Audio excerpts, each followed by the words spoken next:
Hello Canvas users, this is Michael Hakkarainen from the UEN-PD department, and in this video you're going to learn how to create a quiz using the new Quizzes.Next feature in Canvas assignments. Since this is a new feature in LTI, the first thing I'm going to do in my class once I've logged in is go down to the bottom and click on Settings.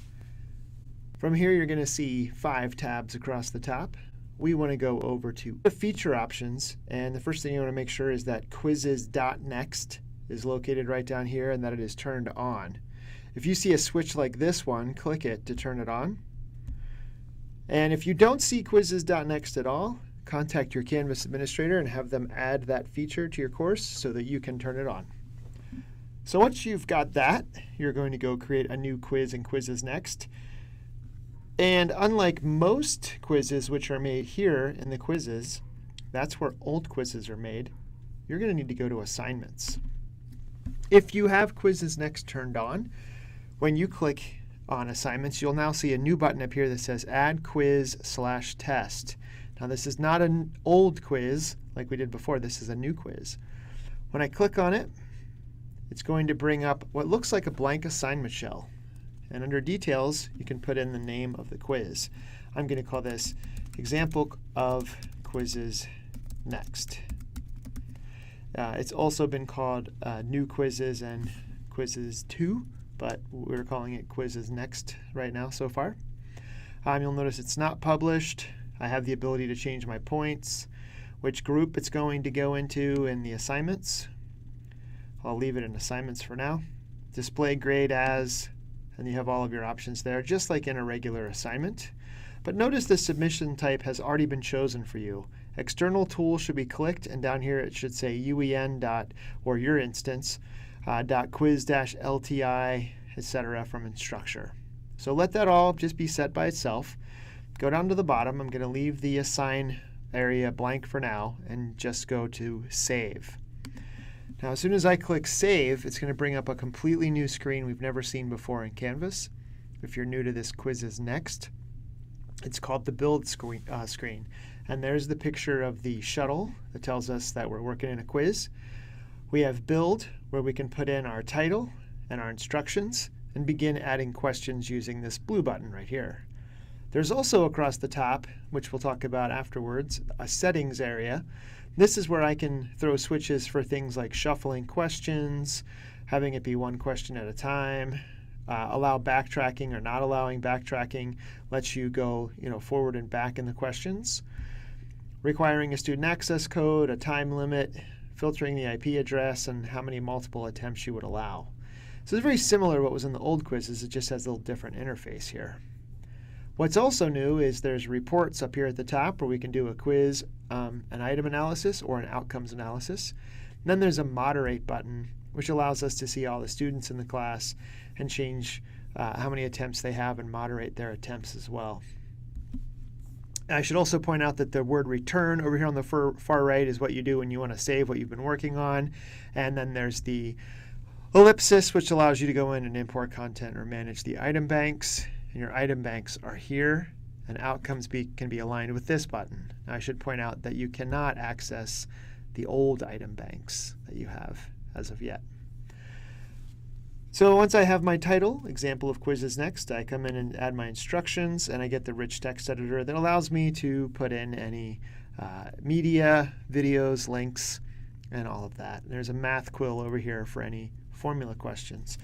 So I'll say this is a demo, do your best, and have fun seeing what is new in Quizzes.Next.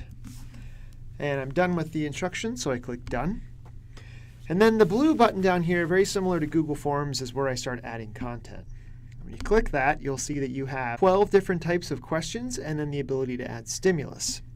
Now, adding a stimulus, I'll cover that first, is if you wanted to drop in anything like a video or some content or a website that kids would access before they get to the questions.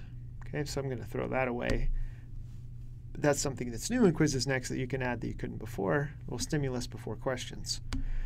Now I'll click Add Content, and I'm going to demo just a couple of these because most of them are pretty self-explanatory. Essay is just like the one you saw before, and same with fill in the blank and file upload. But categorization is new. So I'll choose that one first. And the categorization question title goes here. I'll say sort the superheroes. And then I add a question stem here.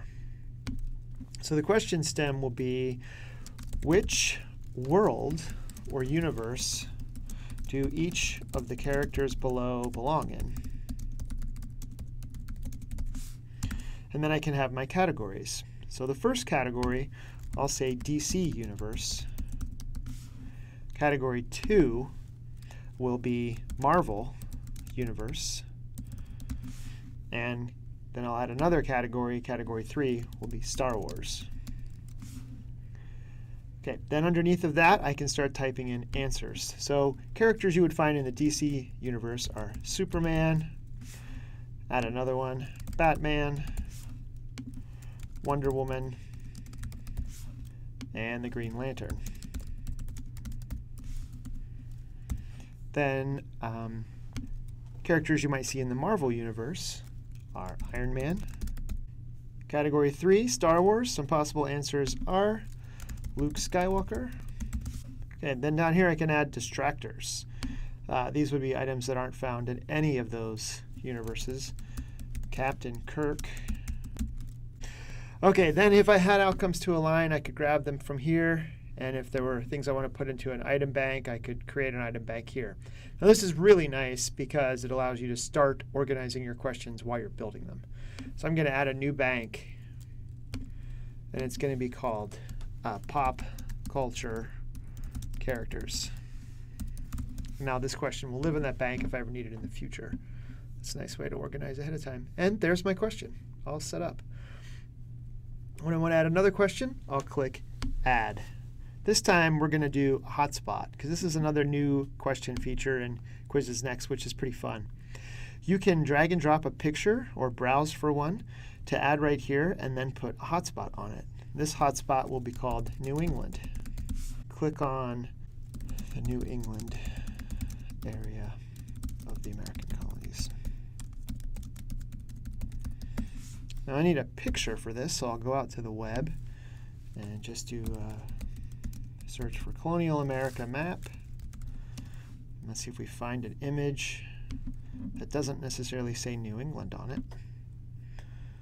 So here we'll go with this one. There we go.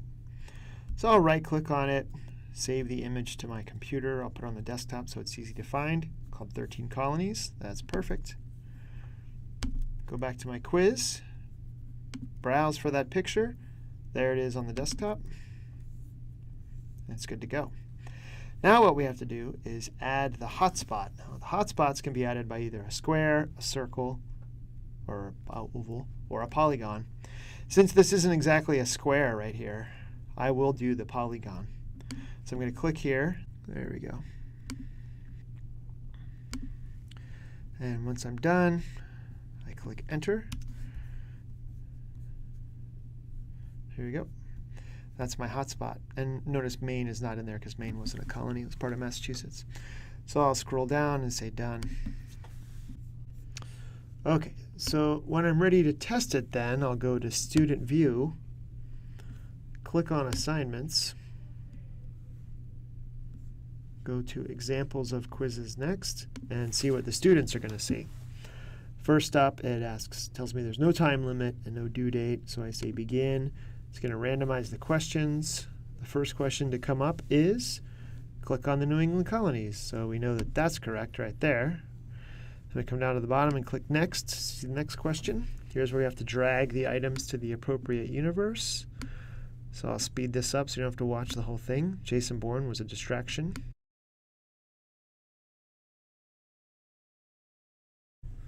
Go to the next question.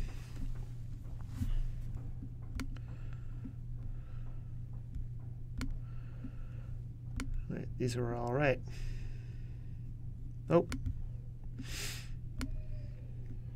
There we go. And then I click Submit and I'm done. It auto grades and gives me my feedback right away. So this is nice that the new Quizzes.Next allows you to have some of those drag and drop interoperability. That looks good with my correct answer. These are all good. And here's my correct order. So when I'm finished, I say Leave Student View. And if I'm still on the assignment, which I should probably unpublish, I do have the ability to go to Moderate and see who's taken it, so we know that the test student has done it. There we go. I can see the log, see how much time it took. I also can go to Reports and run reports from here. So just remember that when you're finished, you click Return, and that takes you back to the Assignments landing page, because Quizzes.Next are found in Assignments. They are not found in the old Quizzes part of the menu. So give this quiz a try if you want to see, now that you've seen all the right answers. I'm going to add some other questions in there too that'll be a surprise when you get in there. Hope you enjoy, and thanks for watching.